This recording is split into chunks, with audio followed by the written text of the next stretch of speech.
Retired Police Sergeant Leon Justice Washington stopped to help an injured white woman on a deserted highway at a.m., giving her first aid and calling for help. The next morning, 12 police cars surrounded his house with a SWAT team. The woman he'd saved had accused him of assault, and his act of kindness was about to become a nightmare that would test every relationship he'd built in 30 years of service. Where are you watching this video from? Don't forget to leave your city in the comments as well. Remember, every comment is a voice. Every voice is a change. The digital clock on Leon Washington's dashboard read 2:17 a.m. as he drove home from his grandson's birthday party. The quiet hum of his Chevy Silverado, the only sound on the deserted stretch of Highway 95. At 67, the retired police sergeant had developed the habit of taking the long way home, especially after family gatherings. These peaceful drives gave him time to reflect on how much his life had changed since hanging up his badge 3 years ago. Sergeant Leon Justice Washington had earned his nickname during 30 years with the Metropolitan Police Department. Not for his size, though. At 6'3", he was imposing, but for his unwavering commitment to doing what was right, regardless of politics or pressure. His colleagues respected him, the community trusted him, and criminals feared him. His retirement had been celebrated with a ceremony attended by 3 police chiefs and a mayor who called him the conscience of the force. The twisted metal and shattered glass appeared in his headlights like a nightmare materializing from the darkness. A white sedan had clearly lost control, flipped twice, and come to rest on its roof in the grassy median. Steam rose from the wreckage, and Leon could smell gasoline and hot metal as he pulled over and activated his emergency flashers. 30 years of training kicked in automatically. Leon grabbed the emergency kit he kept in his truck and approached the vehicle, his phone already dialing 911. "This is retired Sergeant Leon Washington, badge number 2847, he reported to dispatch. "I have a single vehicle rollover accident on Highway 95, mile marker 23. Vehicle is upside down, possible entrapment, requesting immediate EMS and fire response." As he approached the wreckage, Leon could see movement inside. A woman, probably in her 30s, was hanging upside down from her seatbelt, blood trickling from a head wound. She was conscious, but clearly disoriented. "Ma'am, can you hear me?" Leon called out, crouching beside the shattered driver's side window. "I'm a police officer. Help is on the way." The woman's eyes focused on him with difficulty. I can't. My leg." Leon could see that her right leg was trapped beneath the collapsed dashboard. The smell of gasoline was getting stronger, and he knew they didn't have much time. "What's your name?" he asked, keeping his voice calm and reassuring while assessing the situation. "Jennifer," she whispered. "Jennifer Hawkins." "Okay, Jennifer. I'm Leon. I'm going to get you out of here, but I need you to stay calm and do exactly what I tell you. Can you do that?" She nodded weakly, fear evident in her eyes. Leon quickly assessed the wreckage. The roof had partially collapsed, but there was enough space to extract her if he could free her leg. The driver's side door was completely crumpled, but the passenger side was accessible. He moved to the passenger side and managed to force the door open. The woman was losing consciousness, and Leon could hear the distant wail of sirens, but they were still several minutes away. "Jennifer, stay with me," Leon said firmly, crawling partway into the inverted vehicle. "I'm going to cut your seatbelt, but first I need to free your leg." Using a tactical knife from his emergency kit, Leon carefully worked to bend back the twisted metal, pinning Jennifer's leg. His hands came away bloody from the sharp edges, but he ignored the cuts as he finally freed her. "Okay, I'm going to cut the seatbelt now. When I do, you're going to fall, but I'll catch you. Ready?" Jennifer nodded weakly. Leon positioned himself to break her fall and cut through the seatbelt. She collapsed into his arms, semi-conscious and bleeding. What Leon didn't know as he carried Jennifer to safety was that his truck's dash cam had been recording everything. Every moment of the rescue, every word of comfort, every second of life-saving effort was captured in digital clarity. But in 12 hours, that footage would be the only thing standing between him and a life sentence. Leon carried Jennifer away from the wreckage just as the first ambulance arrived, its red and blue lights painting the night sky. EMT Patricia Rodriguez jumped out of the vehicle and quickly took charge of the victim. "What do we have?" she asked. Leon professionally. Single vehicle rollover. Driver was trapped upside down for approximately 8 minutes. Head trauma. Possible concussion. Lacerations on the right leg. She was conscious and responsive when I extracted her, but has been drifting in and out, Leon reported, with the precision of someone who'd worked countless accident scenes. "Nice work," Patricia said, immediately starting her assessment. "You probably saved her life." As additional emergency vehicles arrived, 2 more ambulances, a fire truck, and a highway patrol car, Leon provided his statement to Officer Mark Thompson, a young patrolman who clearly recognized the retired sergeant's reputation. "Sergeant Washington, thank you for stopping," Thompson said respectfully. "We'll need a formal statement, but your preliminary report gives us everything we need for now." Leon watched as Jennifer was loaded into the ambulance, still unconscious but stable. He felt the familiar satisfaction that came from helping someone in need, the same feeling that had driven him through 3 decades of police work. "Officer Thompson," Leon said, "make sure the family knows she fought hard. She was brave through the whole thing." As the emergency vehicles departed and the tow truck began clearing the wreckage, Leon drove home, unaware that his act of heroism was about to become the foundation of a nightmare. The next morning started like any other. Leon was drinking coffee and reading the newspaper on his front porch when he noticed the first police car turn onto his street. Then another, and another. Within minutes, 12 patrol cars had surrounded his modest 2-story house, their occupants taking defensive positions. Behind open doors, a SWAT van pulled up, and tactical officers in full gear emerged with military precision. Leon set down his coffee cup, his mind racing. In 30 years of law enforcement, he'd seen this kind of response for dangerous suspects, armed barricades, high-risk warrants. But this was his house, his quiet neighborhood, where he'd lived for 15 years. Detective Captain Mike Rodriguez, Leon's former partner and longtime friend, approached the porch with obvious reluctance. Behind him walked Detective Sarah Chen, someone Leon had mentored during her early years on the force. "Leon," Mike called out, his voice strained. "We need you to step off the porch slowly. Hands visible."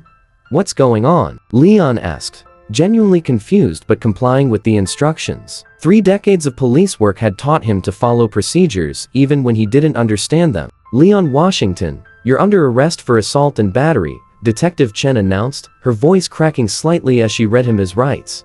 Leon's world tilted. "Assault? On who?" "Jennifer Hawkins," Mike replied, avoiding eye contact as he approached with handcuffs. "She filed a report this morning claiming you attacked her on Highway 95 last night." The words hit Leon like a physical blow. The woman he'd risked his life to save had accused him of the very thing he'd protected her from. "Man, you know me," Leon said quietly as the handcuffs clicked shut around his wrists. "You know I would never." "I know," he whispered, but his voice carried no conviction.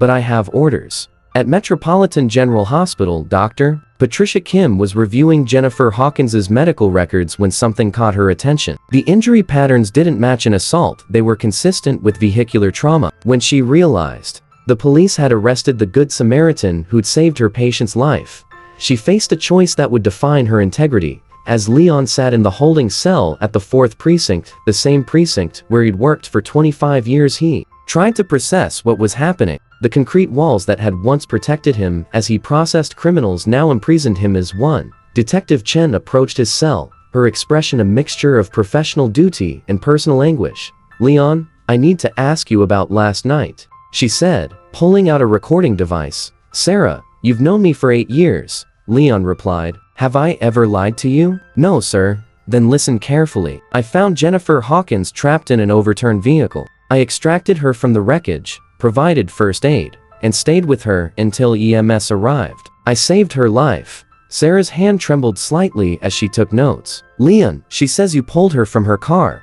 But then she says you assaulted her while she was injured and helpless." Leon closed his eyes, finally understanding the full scope of the accusation. "Sarah, I carried her to safety. I held her while we waited for the ambulance, because she was scared and hurt. I spoke to her, tried to keep her calm. She doesn't remember it that way. Then she's confused, or traumatized." Or Leon paused, a terrible thought occurring to him. "Sarah, did anyone check for security cameras? Traffic cams? My truck has a dash cam that was recording the entire time." Sarah's expression changed. I'll have to check with the detective in charge." But Leon could see in her eyes that no one had bothered to look for surveillance footage. They had a black man and a white woman's accusation. In their minds, the case was already closed. Over the next 6 hours, Leon watched a parade of former Colleagues process his case with the same efficiency they'd once applied to actual criminals. Photos, fingerprints, booking procedures all performed by people who'd once called him friend and mentor. The bail hearing was a surreal experience. Leon sat in the defendant's chair in a courtroom where he'd testified hundreds of times, watching public defender Maria Santos argue for reasonable bail, while prosecutor James Mitchell painted him as a dangerous predator who'd exploited a helpless victim. Your Honor, Mitchell argued, the defendant used his knowledge of emergency response, isolate and attack a vulnerable woman. His police training makes him particularly dangerous. Leon felt sick as his 3 decades of honorable service were twisted into evidence of criminal sophistication.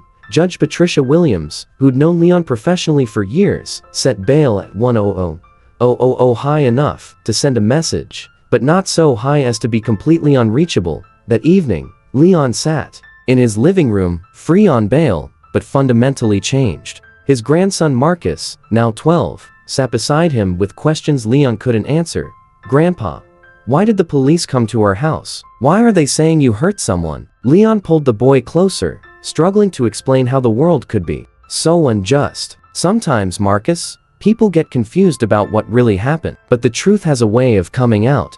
But you're a police officer. You help people. I used to be a police officer's son, and yes, I help people. That's what got me into this trouble. Captain Mike Rodriguez sat in his office, staring at the case file that could destroy his oldest friend. The pressure from above was immense. Close the case quickly. Avoid controversy. Protect the department's image. When the prosecutor asked him to testify against Leon, Mike faced the choice that would define his character forever. The preliminary hearing was scheduled for the following Tuesday. Leon sat with Maria Santos, reviewing the prosecution's evidence, which consisted primarily of Jennifer Hawkins's statement and the medical records documenting her injuries. Leon, I have to be honest, Maria said quietly. Without contradictory evidence, this is going to be difficult. Her testimony is compelling, and juries tend to believe victims. What about the dash cam footage from my truck? Maria consulted her notes. The police report doesn't mention any surveillance footage being collected. Leon felt a chill of realization. They didn't check. Maria's truck was equipped with a front and rear dash cam system. Everything that happened on that highway was recorded. Where's the truck now? Impounded as evidence. Maria made urgent notes. I'll file a motion immediately to preserve and examine all electronic devices from your vehicle. But when Maria contacted the evidence locker, she received disturbing news. Leon's truck had been processed and released back to him. The dash cam system had been removed and was sitting in evidence, but no one had bothered to download or review the footage. The next day, Dr. Patricia Kim made a phone call that would change everything. Detective Chen, this is Dr. Kim at Metropolitan. General, I treated Jennifer Hawkins the night of her accident, and I need to discuss some concerns about her medical records. What kind of concerns? The injury patterns documented in her file are entirely consistent with vehicular trauma from a rollover accident. There's no evidence of assault, no defensive wounds, no pattern injuries, nothing that would suggest an attack. Sarah felt her stomach drop. Are you saying she wasn't assaulted? I'm saying her medical records contradict her statement. Furthermore, I've reviewed the EMT report from that night. Patricia Rodriguez documented that a Good Samaritan had extracted the victim from the wreckage and provided life-saving care. That Good Samaritan was described as a black male, approximately 65 to 70 years old. Dr. Kim, would you be willing to testify to these findings? Detective, if an innocent man is being prosecuted while his victim's life was saved by his actions, then yes, I'll testify. This isn't just wrong, it's a perversion of everything our system should stand for. The courtroom fell silent as the dash cam footage played on the large screen. 12 jurors watched Leon Washington risk his life to save Jennifer Hawkins, heard his gentle words of comfort, saw him carry her to safety. In the front row, Jennifer Hawkins sobbed as she watched the man she'd accused reveal himself as her guardian angel. The trial began on a gray Monday morning in October. Leon sat at the defendant's table, wearing the same suit he'd worn to his retirement ceremony, watching jury selection with the detached interest of someone who'd testified in hundreds of similar proceedings. Prosecutor James Mitchell laid out his case with the confidence of someone who believed he was seeking justice for a vulnerable victim. He painted Leon as a predator who'd used his police training to exploit a helpless woman, but Maria Santos had spent the intervening weeks building a defense that would expose the truth. Her first witness was Dr. Patricia Kim, who testified about the medical evidence and the impossibility of Jennifer's injuries being caused by assault. Her second witness was EMT Patricia Rodriguez, who described arriving at the scene to find Leon providing professional quality emergency care to a critically injured victim. But the moment that changed everything came when Maria announced, "Your Honor, I'd like to present defense exhibited dash-cam footage from the defendant's vehicle on the night in question." The courtroom darkened as the large screen displayed the crystal-clear footage from Leon's truck. The jury watched in real time as Leon discovered the overturned vehicle, called 911, risked his life to extract Jennifer from the wreckage, and carried her to safety while speaking words of comfort and encouragement. The footage showed no assault, no attack, no crime of any kind. It showed a retired police officer doing what he'd done for 30 years, protecting and serving someone in need.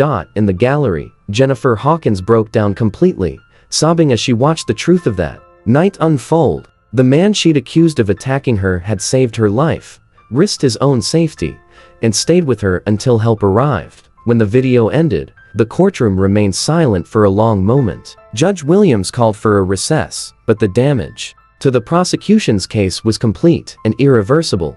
During the recess, Jennifer Hawkins approached Leon with tears streaming down her face. "I'm sorry," she whispered. "I was so confused, so scared. When I woke up in the hospital and they asked what happened, I couldn't remember clearly. I saw you saw a black man's face and assumed the worst," Leon said quietly, not with anger, but with the weariness of someone who'd faced such assumptions his entire life. "I destroyed your life because of my prejudice. I don't know how to make this right." Leon looked at the woman whose life he'd saved, whose false accusation had cost him his reputation, his peace of mind, and his faith in the system he'd served. "Jennifer, you can start by telling the truth." The prosecution dropped all charges before the trial resumed. Jennifer Hawkins took the stand not as a victim, but as a witness to her own rescue, publicly acknowledging that Leon Washington had saved her life and that her accusations had been based on trauma and unconscious bias. But for Leon, vindication came with a bitter taste. The damage to his reputation couldn't be completely undone. The weeks of headlines, the arrest, the trial, they would follow him forever. 6 months later, Leon received a call from Police Chief Williams, offering him a position as a training instructor for the department's implicit bias and emergency response programs. "Leon, we failed you," the chief said. "The system failed you, but we want to make sure this never happens to anyone else." Leon accepted the position, not because his trust in the system had been restored, but because he believed in the possibility of change. On his first day back at the precinct, he stood before a room full of young officers and began his presentation with the dash-cam footage from that night on Highway 95. "This is what it looks like when you do the right thing," he told them. "And this is what can happen when people's biases override their judgment. Your job isn't just to enforce the law, it's to ensure that justice is blind to everything except the truth." In the back of the room, Detective Sarah Chen took notes. Still carrying the guilt of having arrested her mentor, Captain Mike Rodriguez sat beside her, both of them committed to ensuring that no good deed would ever again be punished by the very system designed to protect the innocent. Leon looked out at the faces of the next generation of police officers and felt something he hadn't experienced since that terrible morning when SWAT surrounded his house. "Hope, remember," he concluded. "Justice isn't just about catching the guilty. Sometimes it's about protecting the innocent, even when the innocent is wearing the badge." The room erupted in applause, but Leon's mind was on Highway 95, on a night when doing the right thing had nearly cost him everything, and on the power of truth to eventually overcome even the most entrenched prejudices. Some lessons he'd learned can only be taught by those who've survived them. Where are you watching this video from? Don't forget to leave your city in the comments as well. Remember, every comment is a voice. Every voice is a change. And what about you? Have you ever encountered such an event or situation? Write in the comments. We would like to hear your story.